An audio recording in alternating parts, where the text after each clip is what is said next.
Okay, we're just making sure we have all of our tech pieces taken care of on this end. So welcome everybody, and thank you for joining us this afternoon. My name is Angie Schmidt-Whitney, class of 97, and I'm the Executive Director of the Experience and Professional Development Office, or XPD. This event is co-hosted with CSB Alumni Relations and SJU Alumni Office. Before we begin today's session, please note that you can use the chat function primarily for comments and clarification for the whole group. As a reminder, please make sure you've selected all panelists and attendees so everyone can see them. And then if you have specific questions you'd like to ask, please post those in the Q&A, and we'll work on incorporating those as well, primarily toward the end of Anne's presentation. So today's session is being recorded. And if you tuned in last month, you may recall that when we first envisioned this time together, we wanted to connect alums working in the space of diversity, equity, inclusion, and justice, or DEIJ, with our campus community. We framed the event with the following question: what do you wish you had known as a student regarding DEIJ that would have better prepared you for the transition into the world of work? Today, we are joined by Anne Dotson Doepner, a 2001 Benny alumna. Anne is entering her 16th season with the Minnesota Vikings. And she's in her second year as the team's Director of Inclusion and Employee Investment. In her role, Doepner leads the team's diversity and inclusion strategy and works to implement employee engagement, inclusion, and learning initiatives in order to create a sense of belonging with the vision of enabling employees to bring their best selves to work. In her previous role as the Vikings Director of Football Administration, Doepner was responsible for matters of salary cap management and compliance with the NFL's collective bargaining agreement. She worked closely with the personnel department on contract proposals, negotiations, and player budgets, and performed research and analysis to assist the club's strategic efforts. She served as the primary contract negotiator for rookie contracts from 2017 to 2019. A staunch advocate for women's career and professional development, Doepner is the president and founding member of the Twin Cities chapter of Women in Sports and Events, or WISE, which was established in 2017.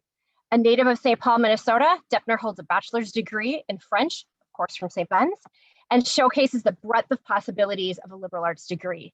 She and her husband, Aaron, reside in St. Paul with their children, Alice, who's 9, and James, 7.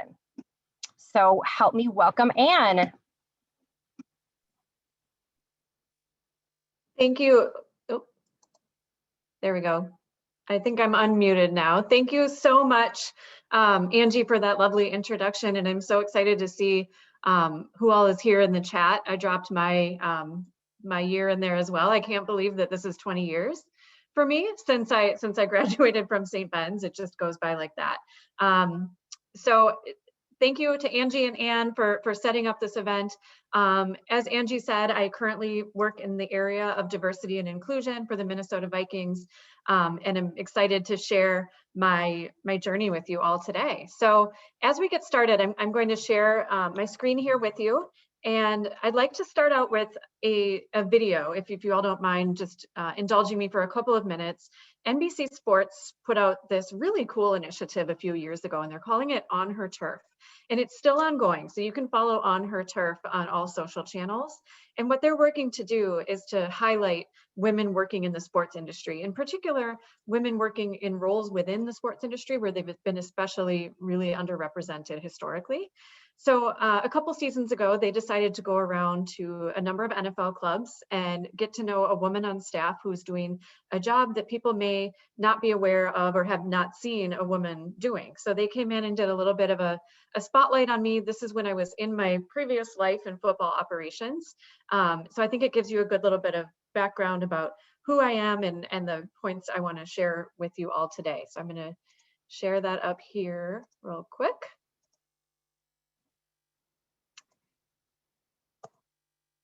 All right. One thing I try to do is never shy away from the fact that I am a woman working with predominantly all men. I embrace my diversity. I embrace the fact that I'm a woman and have different lived experiences in a way, and I'm able to bring those ideas to the table to create different strategies. My name is Anne Dotson Doepner. I'm the Director of Football Administration for the Minnesota Vikings, and I help manage the salary cap for the team. I have a bachelor's degree in French, so no, I did not know I wanted to do this back when I had to declare my major as a college sophomore. This was my third job out of college. I was hired here as an administrative assistant. So I started very entry level, very much at the bottom, and worked my way up within the department over 12 years now. Everything I've learned has been here on the job. I really believe that you don't need to necessarily come in with a certain skill set or a specific knowledge, but what you need to be is a good thinker and a good learner and someone who's always going to strive to be better.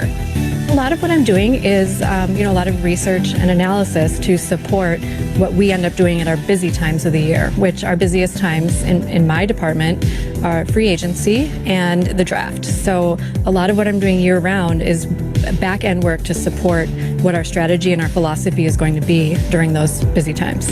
Honestly, the most challenging part, I think, is being a working mother in this space. So, this is traditionally a role where the hours are long and you might miss some things, and I do understand that. But I also work to, work around that as much as I can and balance the fact that I do want to be there for my kids, and I also want to be there for other working moms who might feel like it's impossible. I will never lose sight of the importance of sending the elevator back down for other women. I'm not content to be one of the very few women in the NFL negotiating player contracts. That is not my goal. It's not something I'm proud of or wear like a badge of honor, because I know the work I'm doing is not specific to a male skill set. Men and women alike can do this job. I would say to women just to not try to be one of the guys, but to fully embrace the fact that you are a woman and you are different, and that's a strength. And then when the time is right, be bold. Speak up, ask for the opportunity to be included in something that maybe you haven't been included in before, a meeting or a process or something like that. And just continue to balance those things out, demonstrate why you deserve to be there, and then believe and know that you do deserve to be there, and don't back down from that. All right, so there's my story, right? Beautifully produced. You saw kind of the glamorous aspects of working in the NFL, walking through our beautiful state-of-the-art practice facility that was just built here in Eagan in 2018. So I worked there for 2 seasons, and I've been home for a full year since, so I really miss that beautiful building. You see me on the field, sideline access, that was right before a game. So it definitely, and I think people have a perception that working in sports is really glamorous. And that is kind of what you see, right? By the way that sports are represented and portrayed in the media. And so while I love that video, and I'm so grateful to NBC Sports for taking the time to tell not only my story, but the whole series is really amazing. And I'm so proud of all the other women they've featured across the league. But it doesn't, I sit back and look at that video and I'm like, okay, that makes me look like I have it all together, right? And I'm kind of this like perfect image of a leader and a woman trying to push upwards in an industry that's been really male prevalent or male dominant, however you want to call it. But there's so much more to me and so much more to my story and what my everyday looks like. And this quote from Brene Brown, so for anyone who's on the call who's a Brene fan, or if you're not, I strongly encourage you to check her out. Everything she says almost resonates with me, because she talks a lot about authenticity, and the title of my talk today is Authentic Leadership. And she talks about how if we're not authentic, we're not really being true to ourselves or anyone else, and it can limit our growth. And this quote in particular really speaks to me, because she talks about the choice we have of either owning our story and owning all of it. And for me, that includes the struggle, the challenges, the obstacles, the messiness of it all, on top of, the achievements and the recognition and the perks, right, that come with a job working in sports. Those are all great, but they don't just happen without a struggle. So the more we can understand each other's struggles and challenges and feel supported by the fact of knowing that others struggle too, I just firmly believe that that's the way to lead. because the more you share of yourself and what you've gone through, you're going to inspire someone else to not feel like how they might feel different or what they might find difficult is singular to them. So we have the choice, to either walk inside that story, fully own it, fully embrace it, or stand off to the side and and hustle for your worthiness is the words she uses. And to me, that means like really like struggling. It sounds like an identity struggle to me. Like, who am I? What am I worthy of? If you're not really embracing all of it. So when I talk about the mess, this photo kind of sums up my life. This is me trying to work and trying to be a mom all at once. Little did I know, this photo was obviously taken in my office at Twin Cities Orthopedics Performance Center. Little did I know this would become my everyday experience when we hit COVID and schools shut down and businesses shut down. And as I'm sure a lot of us or all of us really, our environment changed all of a sudden. So now this was us one day at the office. Now this has been kind of my everyday for almost a year at home. So, but I want to tell you the story of this day. So this was a day when there was no school. And I can't remember what the exact circumstance was. Obviously, we're in Minnesota. It very well could have been a snow day, or it was like a conference prep day or something like that. And, I'm in a relationship where my husband and I both work full time, outside the home, and are also responsible for raising our two small kids. And so when those days happen, when there's no school or there's no childcare coverage, it's always like sometimes we have like the paper, rock, scissors in the morning for who's going to take or whatever. And I just decided, that shouldn't mean that I have to shut down my work life, or that my husband has to shut down his work life to take care of the kids, right? They're not babies anymore. Maybe they can come along to work with me for the day. And that may not sound like it's a big deal, but in my workplace, people don't bring their kids to work. It's just not something that had really ever been done. You just didn't see it. It was a very distinct separation between work and home. And for me, ever since I became a mother and was also climbing the ladder in my career, it just never really sat well with me. I started to think, well, why? Why does it have to be so separate, really? Like, just because I walk into this building in the morning doesn't mean I stop being a mom. It doesn't mean I stop having concerns about things about my kids, or planning ahead in my brain about what am I going to need to do on my way home to pick up dinner or whatever, all these things. I mean, it's just all happening all together anyway. And so I thought I'll just bring my kids in, because as I mentioned in the video too, I knew that if I was struggling with this balance, or I prefer the word integration between work and home, that definitely other parents were too. And I thought I want to lead by example. And just say, let's stop having to make all of these choices, right? Like, obviously we shouldn't bring our kids to the office every single day all the time, but in certain situations, is it really such a big deal? So I brought the kids in this day thinking, this is gonna be great. I'm gonna walk in, I'm gonna really role model for the younger parents, or even really more importantly, people who aren't parents yet, but are trying to figure out how that might work for them when they decide to make that change. And I'll just show how you can do it all, and it'll be great. And this was literally, I think, 5 seconds after we walked into my office. You can see their coats are still on. My daughter immediately apparently started to try to vandalize office furniture, but I'll have you know, those are dry erase boards, so she didn't actually do any permanent damage. My son looks like he's writing in some sort of important notebook of documents that I have, and has a scary look on his face. I don't even want to know what he was plotting. And you can see there's a to-go box on my desk, because we had walked through the cafeteria first to get them breakfast, and they were going to come in and sit down.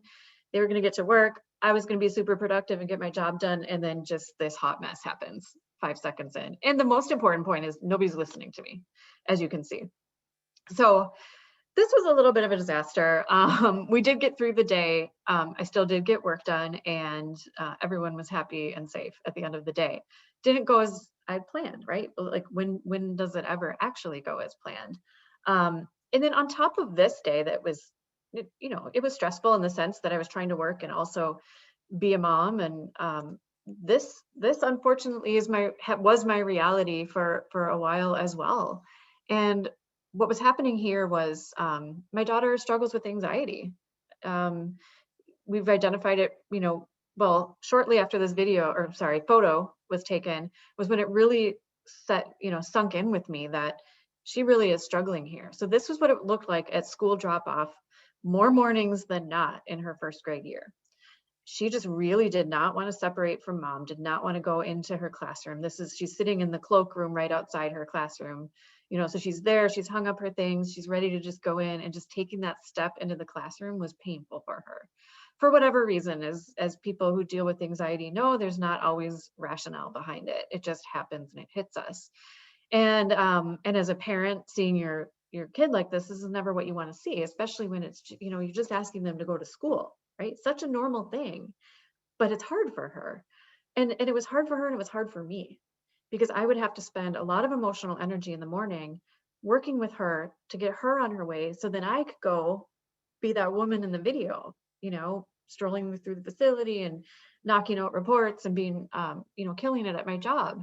And by the time I would actually get to work on mornings like this, it was hard for me to figure out how to even get the energy and the strength to contribute. And not a small part of the reason I felt that way was because I felt like nobody else that I worked with was having that same struggle, because nobody else talked about it. Nobody talked about, how hard it was to get their kids to school in the morning, or how stressed out they are because they're trying to figure out if they can get to their kids' baseball practice on time because they also have this meeting, and how those things weigh on us. Nobody talked about it. So I felt like, what is wrong with me that I can't even get my kid to school in the morning? Like, what is happening here? And it wasn't until I took this photo and I posted it on my Instagram, and I shared the story behind it. I just said, you know what? I want to talk about this.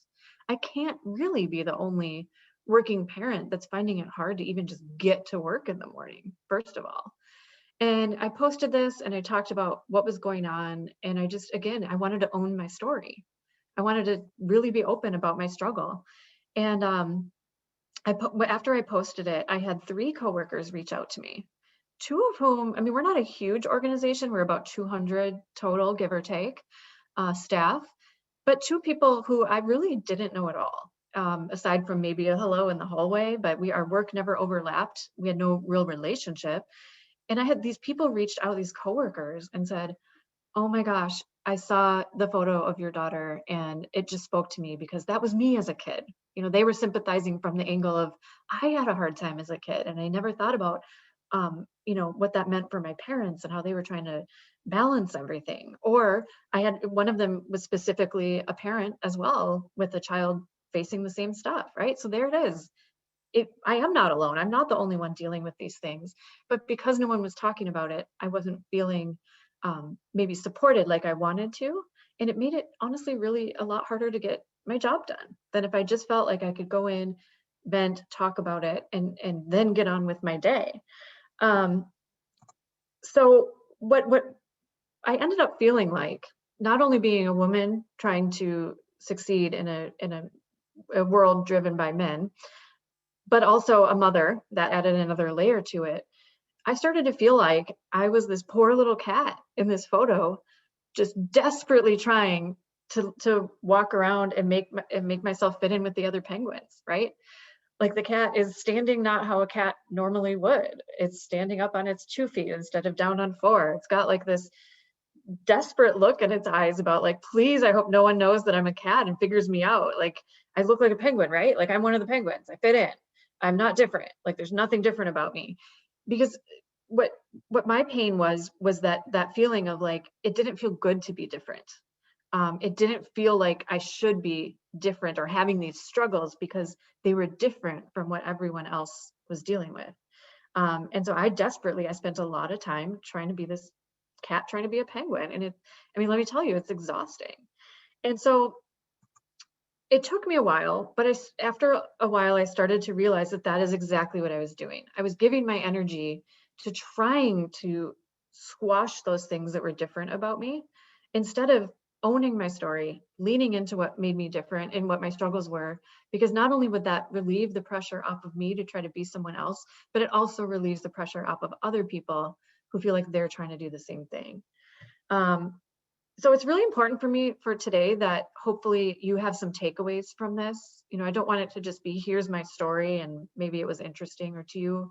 I want you to also hopefully walk away with, oh, okay, maybe this is something I can do, or this is something I've been doing to myself and should stop doing that in order to not inhibit my growth. So as I take you through my story, I want to talk about a few things in specific, and I'll start with things that I've heard along the way. So I talked about those other things, right?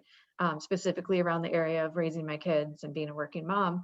But there are other things that I heard environmentally too along the way that serve to further that impression of that I had for myself, that I'm different, and maybe that means I don't belong here. So for sure, what I mentioned in the video, right? I have a French degree from Saint Ben's. I started as an executive assistant. That was a big one for me, that I was worried that people would have the wrong impression if they found that out, because I worried that it meant that I didn't have the right credentials. And on top of these things that are just true facts about me, the other thing is just people's perception, I think, of a woman working in a football operations role, right? It didn't make sense to a lot of people, and I would get challenged. I would get challenged a lot along the way for, oh, how do you have the knowledge to work in this space? Or you understand football? Kind of with that like really shocked, like there's no way this could actually be true tone to their voice.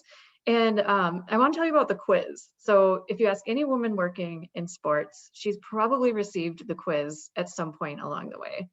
And the quiz looks like this. So usually I'm in a social setting. Usually I'm meeting someone for the first time, right? So going through those introductory pleasantries, the basic info, right? Where did you grow up?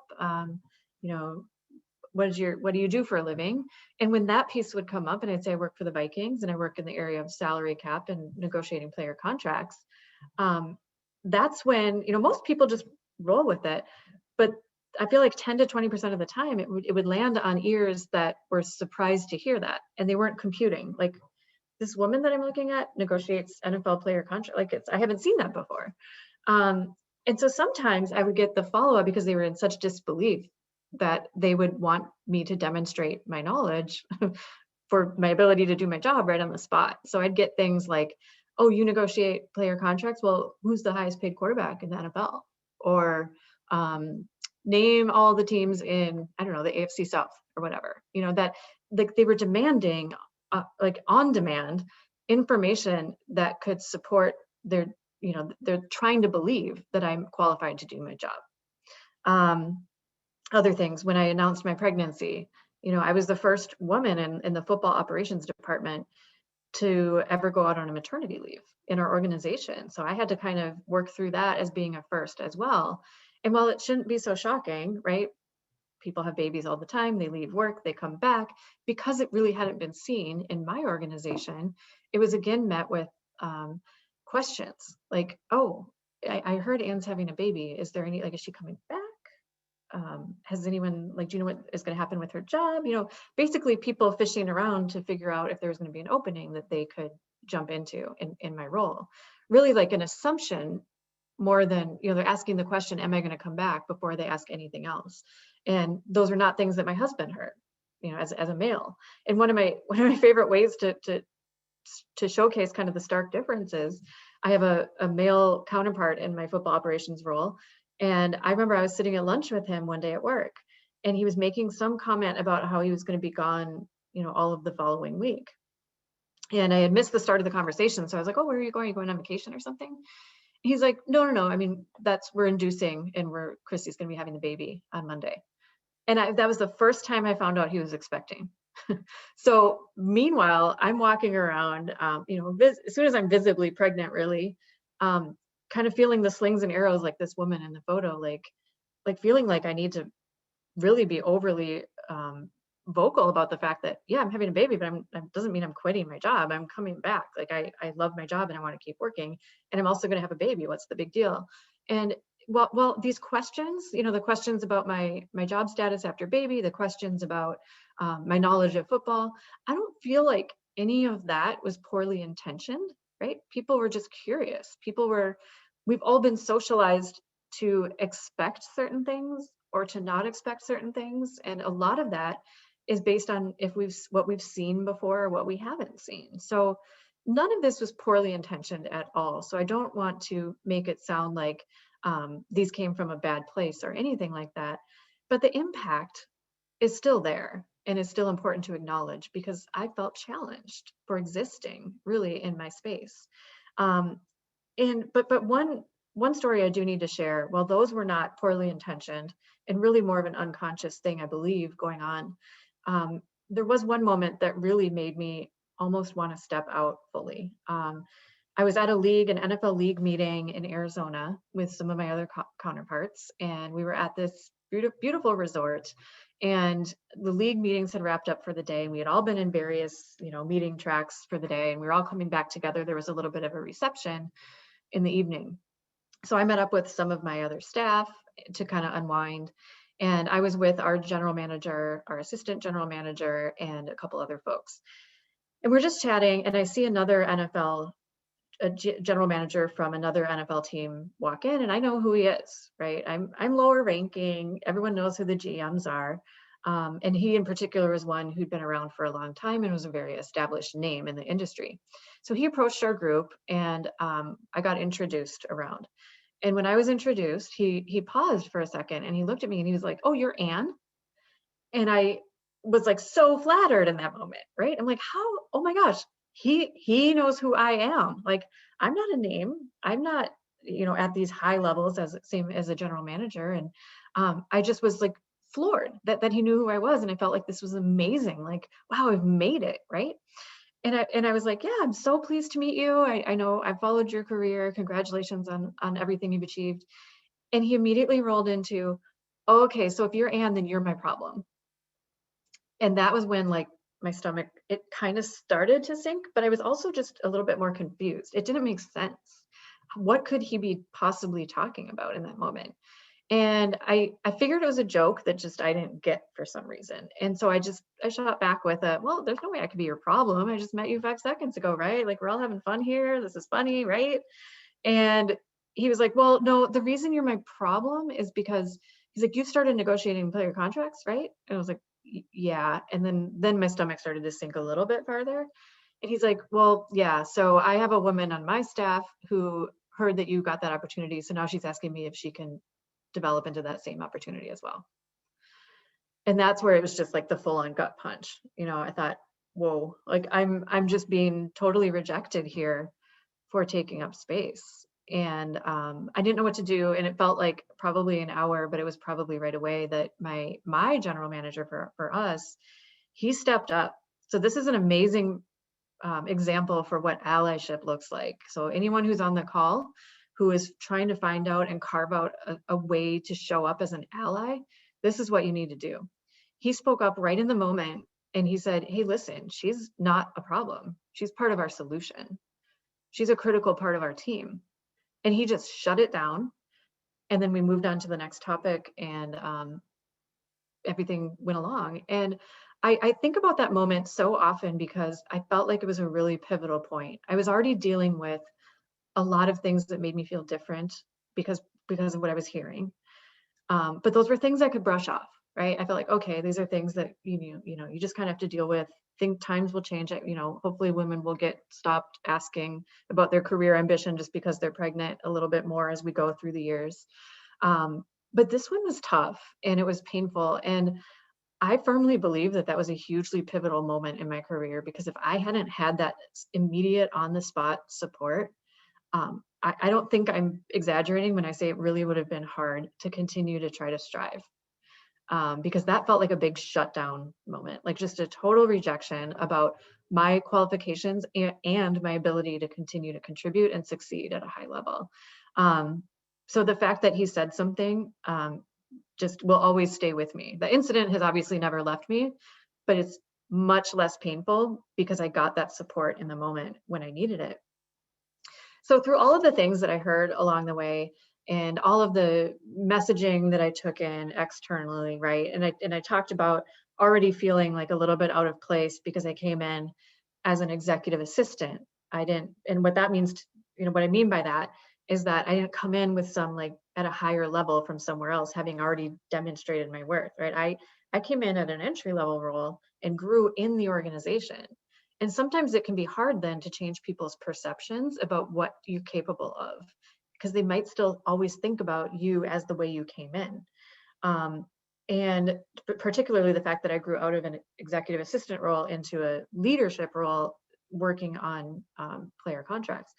And then the French degree, right? I love my French degree from St. Ben's. If anyone was familiar with Vera Tyson, she was a professor in the French department for a very long time at St. Ben's, and I understand she just passed away. But she was the reason I chose my degree. She made all the difference in the world for me. She was a powerhouse of a woman, this international, she was born in Italy, grew up with her grandmother in France, met her husband in Germany, spoke 5 or 6 languages fluently, well-traveled, and I just wanted to learn from her, right? So I chose that degree. My sophomore year, when we all have to declare, I said, I just want to continue learning from this woman because I know I'm going to learn the French language, but I'm also going to learn about life from her. And I certainly did. And she's one of the most formative people from my time at St. Ben's, and I just loved her dearly. But what's really sad is that in my profession, I was embarrassed to share that I came from a French degree from a liberal arts college. Unfortunately, it wasn't because of anything to do with my experience, but it was because I didn't see anyone else, right? You see the theme I'm going with here. I didn't see anyone else in my career trajectory at another NFL team or at the NFL league office who came from that type of background.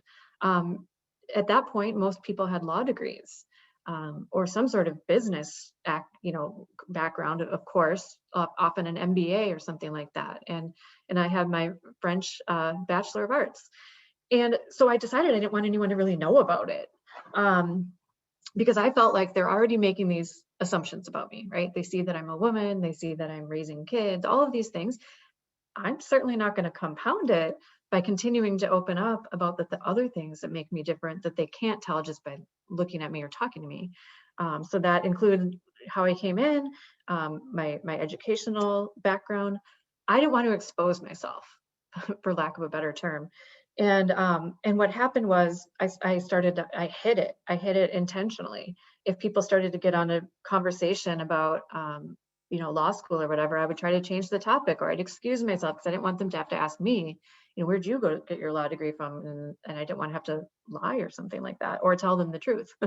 And so what happened is I didn't feel safe or comfortable to share those pieces of me for a very, very long time. And what happens when you have an environment where people aren't sharing all pieces of themselves, and this is my diversity and inclusion hat on now, you're not getting their best work. You're not getting their full breadth of ideas and contributions. So I was self-inflicting this on me, right? Nobody ever told me you should be ashamed of this. Nobody ever told me you shouldn't share this information. It took me a really long time to realize that those pieces of me were actually the most inspiring parts to some other people, because they felt like they were looking at a bunch of penguins for a while, right? Like all the penguins have law degrees, all the penguins went to X school with these credentials, or a sports management program or whatever. And it made sense because they were the majority. So it took me a really long time to figure out that the things I was hiding are actually the things I should have been leading with, because that was what was providing inspiration. But because it didn't matter where I came from, what mattered was what I was doing now, and that was climbing the ladder and succeeding in my field. And then that's what made it more interesting, actually, was that I didn't set out to do this from age 19 when I declared my major. This was not even on my radar. I just wanted to have a great education at that point. And so what it showed people was you don't have to pigeonhole or pinpoint yourself at any point in your life, right? At 19, I declared myself a French major. I had a couple of other jobs before I got to the Vikings. But then, at age 30 something, I'm promoted to a leadership role in the football operation of an NFL team. Like there's no way that could have ever been on my radar at 19.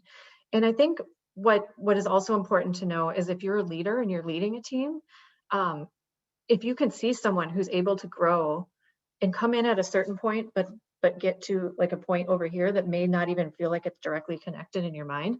That's the hard thing to do, right? It's one thing to say, I'm going to do this from age 8, I'm deciding my future and I'm sticking to it, and I'm going to do it all the way through. And that's beautiful too, if people really understand that about themselves.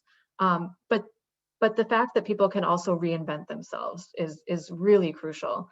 And when I moved out of my football operations role into my new diversity and inclusion role, I was 40 years old. And right there, I completely restarted again. And that's where like really the real growth happens. So I try to always find different opportunities for people on my team to be expanding their skill sets, because it's not good for the organization. It's not good for you if you're not fully embracing everything that makes you, you. So what happened was, once I started to realize that these are the pieces of me that I should actually be sharing, that's when I fully emerged and stepped into myself and was able to totally own my story. It wasn't easy for me to do, right? I was conditioned, I think, for a long time to suppress those things. And what did it for me, it wasn't like this was an overnight light bulb moment, right? This is a transformational journey. But what did it for me was when I started to hear that people were interested in my story. It was interesting to them because they hadn't seen it before, and I was started to get asked to share my story a little bit publicly. So the first time was at a local panel here at the Minnesota History Center when they had an exhibit around the history of football in Minnesota. So they asked me to take the stage for a panel with 2 former players and NFL players and 1 former NFL coach. And then they wanted me on there because, credit to historians, right? They didn't feel like they would be telling the whole history of football in Minnesota without also talking about how the industry has evolved in terms of gender equity. So that's where they wanted me to contribute to that discussion. And of course, I felt like the cat. I was like, why do you want a cat on your panel? Like, you have these amazing penguins, and everyone wants to hear from them. They're the ones who are famous and have name recognition, and people watch them play and watch them coach, and I think they're going to think it's really cool to see them. And then there's me, like at the end of the table, like we're like, who's this lady? But of course, I said I accepted the invitation. You never. That's the other thing. Don't say no to an opportunity if someone gives you one.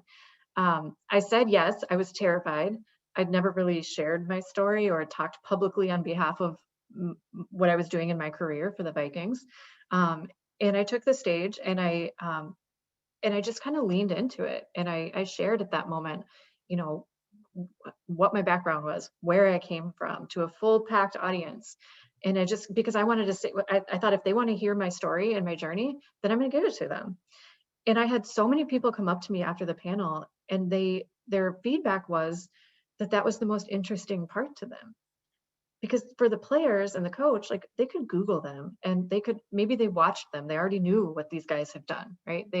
Of course, they were excited to hear from them, but they've seen them play. They know their accomplishments. They know where they came from and how they got to wherever, because it's been very public and very documented.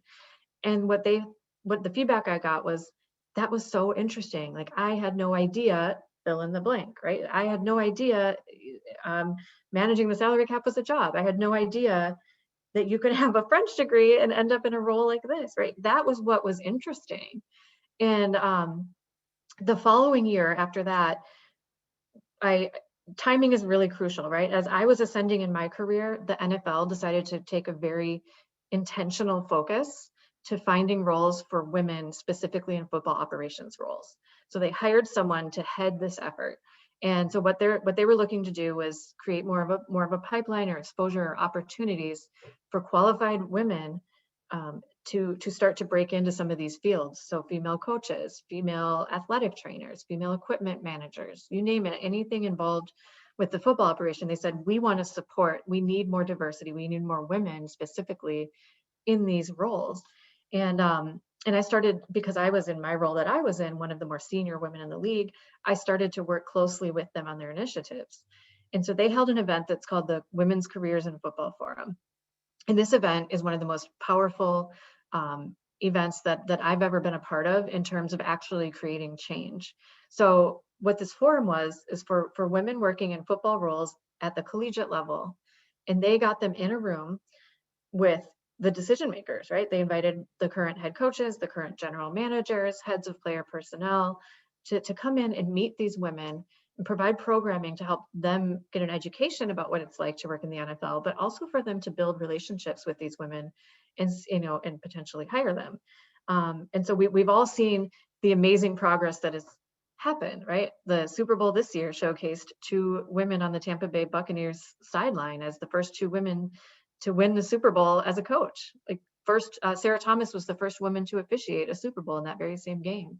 So we're seeing the fruits of this labor. The 2 women who coached for the Bucs participated in this Careers in Football Forum, so it's directly impacting the future of the game. So I was more than excited to be part of it. But I also so they said, we want you to come, we want you to help, tell your story, or also just motivate and inspire and help these women see how they could get to that level. And so they said, we're going to have you on a panel, and it's going to be David Shaw, who's the head coach of Stanford football, Ron Rivera, who at the time was the head coach for the Carolina Panthers and now coaches the Washington football team, and Jerry Reese, who was the New York Giants general manager who took them to 2 Super Bowl victories. So we're going to have a panel, and it'll be those 3 guys and you. And I had that again, same cat penguin moment. Like I started to doubt myself and think, I don't fit into that. Doesn't make sense. Why would you have these 3 amazing men who are famous, right? And then me. And again, at that event, I took the stage, shared my story. And the reason those men were invited was because they had demonstrated that they are equitable in terms of selecting their staff and advancing women in their organizations. They'd already been doing this for a while, and they were the example. So while I felt like the one who was different, they very easily could have felt the same way, being men asked to present at a women's forum. And that thought never really occurred to me until after the fact. So I think in summary, I spent so much time really questioning myself, questioning my self-worth and my belonging, whether I belonged or not, that when really I should have been leaning into everything that I was, because that is what made it interesting for other people. And again, at the Careers in Football Forum, I had women say the same things, that they were inspired by the fact that I didn't have to come in with all of these credentials, that I was able to work my way up, that I was able to gain new skills that made me valuable along the way. And that showed them a path that they could have. And that's really what it's all about, is helping other people get there. And that's what I've dedicated my journey to. So to women who are listening on this call, I would challenge you to make sure that you're doing things before you think you're ready. Because I think a lot of times as women, we can be very self-limiting with what we think we're capable of doing. You're never going to be fully ready for anything. So when an opportunity is presented to you, you take it. You absolutely take it. You say yes. And on the flip side, for anyone who's here who identifies as an ally for women or is trying to show up in that way, my challenge to you would be help a woman see how she's ready for something before she sees it herself. Make her know that she is ready because you believe in her, and therefore you're giving her this opportunity. Because we can't all do it alone, and we need allies and we need that support, and in conjunction with knowing that we can believe in ourselves. And that's how everyone is going to emerge. And this is really what it's all about right here in this photo. This photo was taken at the NFL Women's Summit, which was held here in 2018 when the Super Bowl was hosted in Minneapolis. So I was part of that event, and I got done with my portion and was ready to head back to the office. And I got a request from our public relations staff. They said, "Wait, you have an interview request." And I was like, "Oh, cool. Who wants to interview me?" Thinking like, is this a news outlet? And who is it? And he said, "Well, it's Capitol Hill Middle School." And I was shocked because I went to Capitol Hill Middle School. That's my junior high alumni here in St. Paul. And he said, "Yeah, there's a group of journalists from Capitol Hill Middle School who want to interview you because they saw you speak." So it turns out that these 4 young women had a teacher who found out about the Women's Summit, saw that I was speaking, knew that I was an alumni, and he said, "I'm going to bring these 4 aspiring journalists to this event. I'm going to get them credentialed media passes. So you can see around their necks, they are fully credentialed members of the press that day, just like anyone else from any national outlet. They had the same passes and same access. And they asked to sit down and interview me because they thought it was really cool that someone from their junior high was working in the NFL.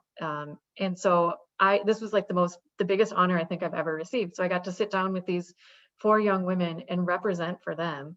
And it wasn't lost on me that all the feelings that I had for so long about self-doubt, do I belong, do I fit in? They didn't appear to have any of that. And what it's all about is representing, right? So I had the privilege of being able to represent for them, where maybe I wasn't able to see that representation for myself.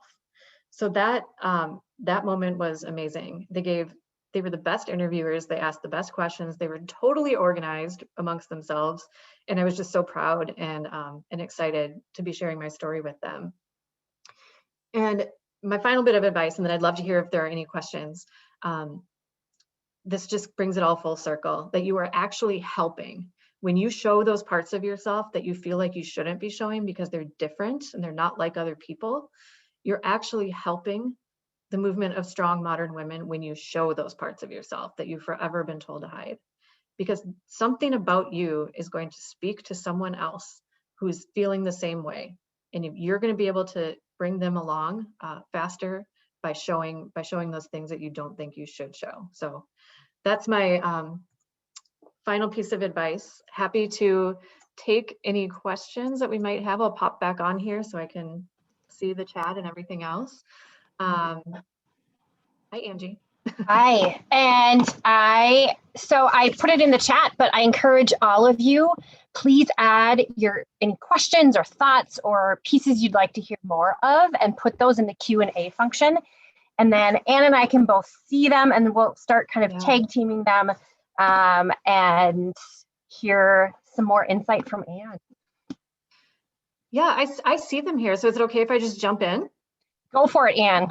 Okay, great. Because I want to get to as many as we can. So I'll just start at the top. So the first question is, you're a mom. Would you be willing to share how you model that at home for your daughter and for your son to become an ally? I love that because it's not all about representing for other women, right? Like I take it really seriously how I represent what women can be in the eyes of men.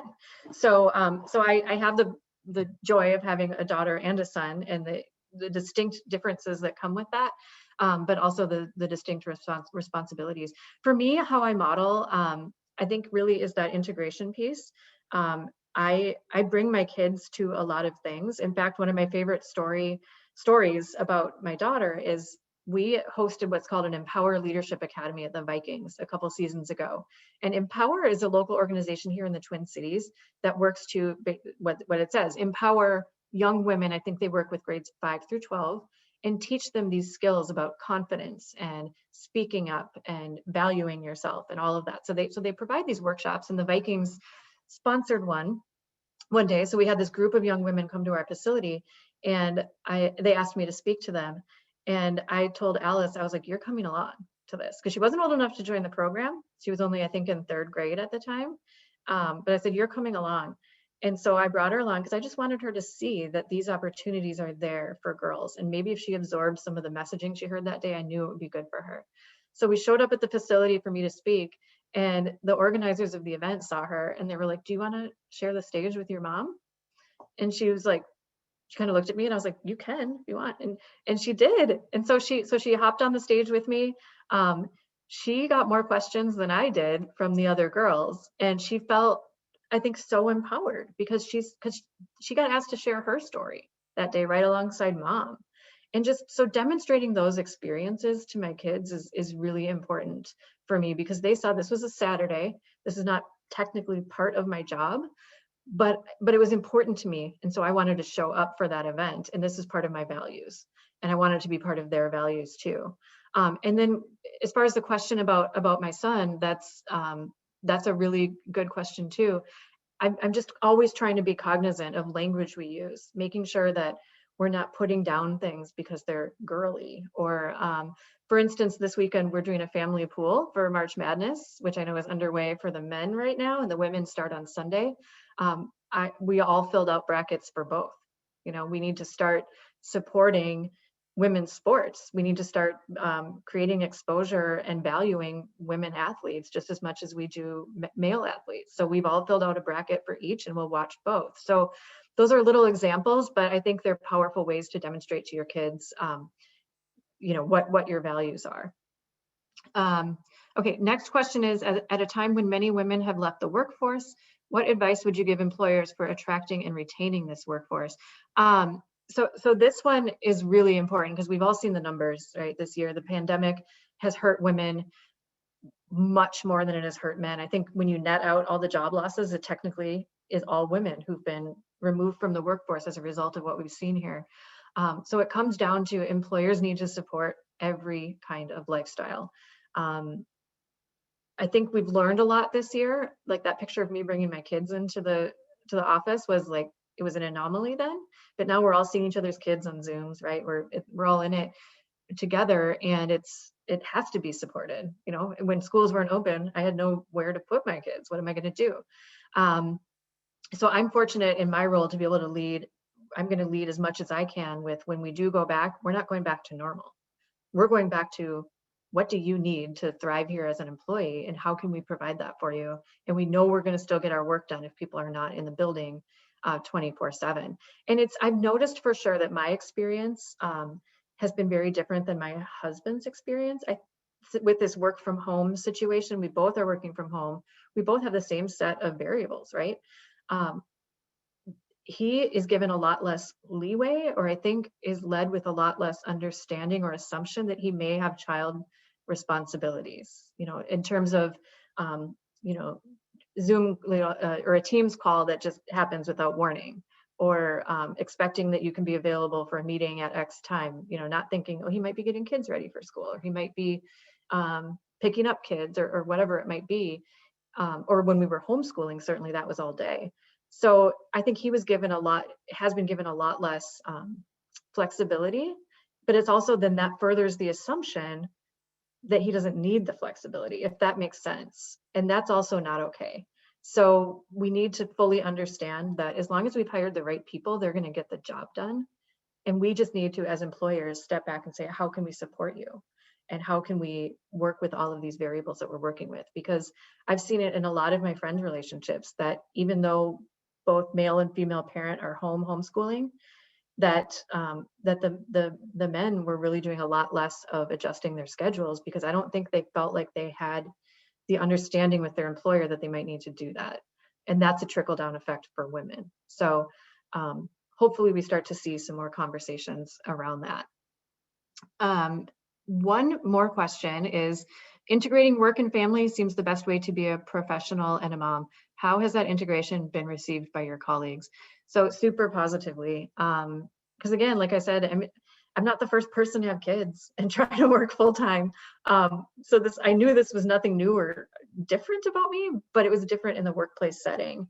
And so I definitely had other parents, you know, thank me for bringing my kids to work, walking them through the lunchroom. Not that I'm trying to violate any company policies or anything like that, but it was sort of unstated about whether that's allowed or not. And I just thought, I'm not doing anything wrong. I'm trying to parent and get my job done. So I'm just going to lead with that, because I think if it comes down to, you know, what you're doing is right, then you just need to do it. Because it definitely made people feel like they could do the same thing when they needed to. And we all have those days, right, where we're trying to do both and it's not working. And how can we integrate it? So I just continue to try to lead that way. I don't paint any pictures that I have like the perfect family life. Like I post all the messy stuff on my social media, the struggles, the stressors. I'm just an open book about it when it comes to parenting and working. I don't want anyone to think that it has to look a certain way or you're never going to make it, because it's not. It's one day at a time. So that's my philosophy. Thank you so much. And I wish we had more time for questions. I truly do. I mean, but unfortunately, we are there on time. And I know you talked about everyone has so many different personal circumstances. And And I just appreciate your ability to be so authentically real, right? Like even I think about some of your picture of your daughter, right? Like I spent 2 years of my life where teachers literally every day peeled my oldest off of me. And it felt like I had to leave that part of me aside, is where we now in our office have a space of like, well, I had a sweaty morning. And so we now have this language in the office to try to cue to each other. And it doesn't matter what was the cause of it, because again, everyone's circumstances are different, but it's become a cue in our staff of, I need some space. And we'll kind of do individual follow-ups of like, do you need time? Do you need a hug? Do you need to go cry? Like, what do you need? But of having that support at work. And so I just appreciate your authenticity. And I hear what you're saying, right? Like, and, you know, for everyone who's tuning in today, we all have this need to find true integration. And I appreciate that language. It's perfect because balance isn't real. My hope is we all find those wonderful mentors who help us learn about life. You know, whether it's a French professor or someone else. I hope we can all find that inspiration and the breadth of what a liberal arts degree can bring us, that we can all emerge and step into ourselves and lean into every part of who we are and not limit our possibilities. And of course, practice allyship and be part of that solution. And so Anne would love to connect with all of you who are on today on LinkedIn.